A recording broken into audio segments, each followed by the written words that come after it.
You think the problem is the $500,000 house price. But that number is just the surface, not the real risk. The real issue sits in what compounds quietly over time. Because you are not just buying a house, you are committing to a $4,300 monthly outflow with a long-term time horizon. And that changes how volatility feels in your daily life. The bank will say you can afford it. Their model measures capacity, not your personal drawdown tolerance. And that difference is where stress quietly builds. So this is not about who gets approved for a mortgage. It is about who can sustain it without long-term pressure. And the answer depends on your margin, not your income. This is the margin. We do not sell motivation or shortcuts.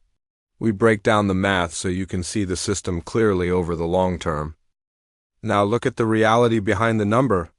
A $500,000 house is not considered luxury anymore. In many U.S. cities, it is simply the starting point. The house itself is small and fairly ordinary. It may even feel outdated in design and condition. Yet the price quietly sits at $500,000. Median income sits around $84,000 per year. That makes this home roughly 6 times annual earnings. If that feels disconnected, it is because it is. The system continues moving without pause. Prices rise while wages struggle to keep pace over time. And the expectation remains that you will adjust. The bank tells you that you are approved. The agent says this is the right time to buy. No one pauses to ask how your daily life will feel after. The conversation stays focused on buying power. Very little attention is given to staying power over time. Those two ideas are not the same. Qualifying numbers can be adjusted and optimized. But living with payments cannot be edited later. The math will follow you consistently over time. This is where the real issue becomes visible. It is not in the listing price of the house. It is in the structure of life that comes after. Let's start with the most restrictive layer. The down payment is where many timelines quietly break. It compresses your time horizon before anything even begins. 20% of $500,000 is $100,000. That is not a flexible number you can smooth over time. It demands liquidity upfront without negotiation. Meanwhile, the median savings is closer to $8,000. The gap is not small, it is structural. You are not behind, you are operating in a different scale entirely. You might try saving 10% of your income. That gives you roughly $8,400 per year. At that pace, the timeline stretches into a decade or more. That assumes prices stay stable over your time horizon. In reality, housing moves with long-term upward pressure and volatility. You are effectively running while the finish line keeps shifting. So many people reduce the down payment to 5 or 10%. It feels more accessible in the short term. But that shift introduces a different layer of risk. That layer is called private mortgage insurance, or PMI. It is an added cost tied to perceived risk exposure. You are paying to protect the lender, not your own balance sheet. So before ownership even begins, your position is already constrained. Cash flow, risk, and time are all tighter. And this is only the first layer of the system. Now let's break down the monthly cost behind the house. After the down payment, the remaining loan sits around $450,000. This number defines your long-term financial exposure and risk. At a 6 to 7% interest rate, your base mortgage lands near $2,800 monthly. It looks manageable when viewed in isolation. Early in the time horizon, the risk feels distant. But the mortgage is only one layer of the system. Housing costs behave more like a stack than a single payment, and stacked costs increase volatility over time.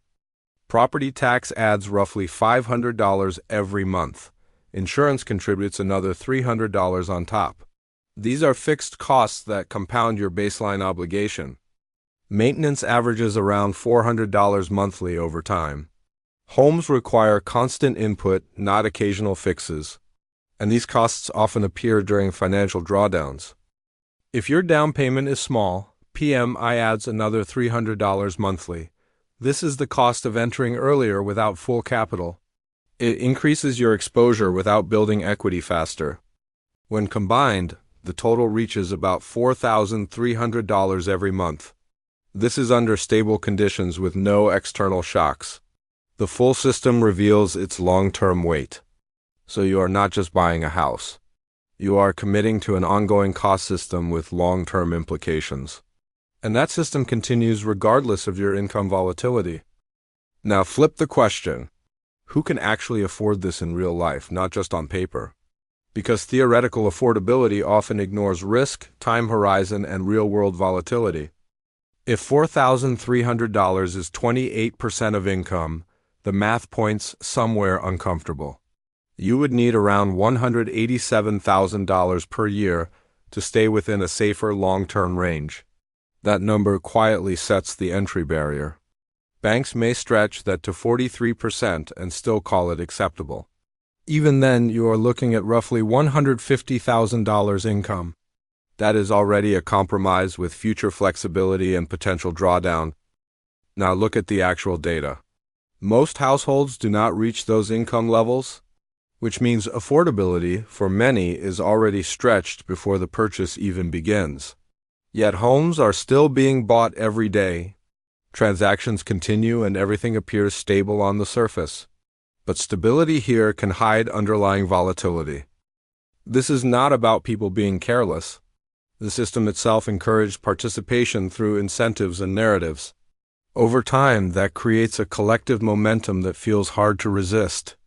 Some households rely on dual high incomes. Others receive family support that changes the equation. And some simply take on the risk without a strong buffer. The last group often looks fine at the beginning. There is no immediate stress and everything seems manageable. But small disruptions over time can lead to a deeper drawdown than expected. Let's run a simple simulation. A couple earns $160,000 a year. On paper, that sounds stable and above average. After taxes, their take-home is closer to $9,500. This is the actual cash flow they live on. Not the headline salary? Subtract housing at $4,300 per month. The remaining amount drops to around $5,100. It still feels manageable at first glance. Then real life starts to appear. Expenses that were invisible begin to surface. This is where the pressure slowly builds. 2 cars cost around $800 monthly. Insurance and fuel quietly add more on top. Transportation becomes a steady financial weight. Student loans, healthcare, and groceries follow. Each one takes a predictable share. Together, they reduce flexibility over time. Utilities and household needs add another layer. These are small but consistent costs. Over time, the margin becomes thinner. What remains is about $1,500. This covers everything else in life. And this is before any unexpected drawdown. Now imagine a small problem shows up. Your car suddenly breaks down on a normal weekday. Or a medical bill arrives that you didn't plan for. There is no buffer left in your system. Every dollar already has a job assigned to it. And suddenly you feel the pressure rising, so you reach for the easiest option. A credit card fills the gap for now, but a small issue quietly turns into a long-term drag. This is not an extreme scenario. It's a normal pattern that repeats quietly. And it's often ignored during big financial decisions. You begin to move more carefully. Not because you want to, but because you have to. Your choices start shrinking without you noticing. Every decision now carries weight. Even small spending feels like a trade-off, and daily life starts to feel constrained. This is what people call being house poor. You technically own a valuable asset, but you have no flexibility around it. And somehow, this is treated as normal. Like it's just part of being an adult, but it quietly points to a deeper system issue. It starts quietly. You check your bank balance before buying something simple, and you hope the number is enough this time. Small uncertainties feel bigger than they should. A random expense can disrupt everything. Without margin, volatility feels personal. Time stops feeling flexible. You can't pause even when you need to. Income becomes something you depend on every single day. The ownership feels reversed. The house isn't something you control anymore. It becomes the system that controls your time horizon. This isn't about discipline. It's not about spending habits either. It's a structure problem with long-term compounding pressure. Many people internalize this as failure. But the system wasn't designed for comfort. It was designed to keep you operating within limits. Effort isn't the missing piece. You are already doing enough. What's missing is margin against financial drawdown. Without margin, choices shrink. Every decision feels constrained by risk, and over time, flexibility quietly disappears. The real question is not whether you can afford it today. It is whether your life stays stable across your time horizon. Most people never run that calculation. There's no reward for becoming house poor. No one hands you a trophy for surviving financial pressure. The long-term cost is often quiet but persistent drawdown. Sometimes the optimal decision is to wait, or to choose something smaller with lower volatility. That is not failure, it is risk management. Margin is not a luxury. It is what protects you from unexpected volatility. That breathing space is where long-term resilience compounds. If you want to see money without social pressure, without illusion or forced optimism, subscribe to The Margin for a clearer view.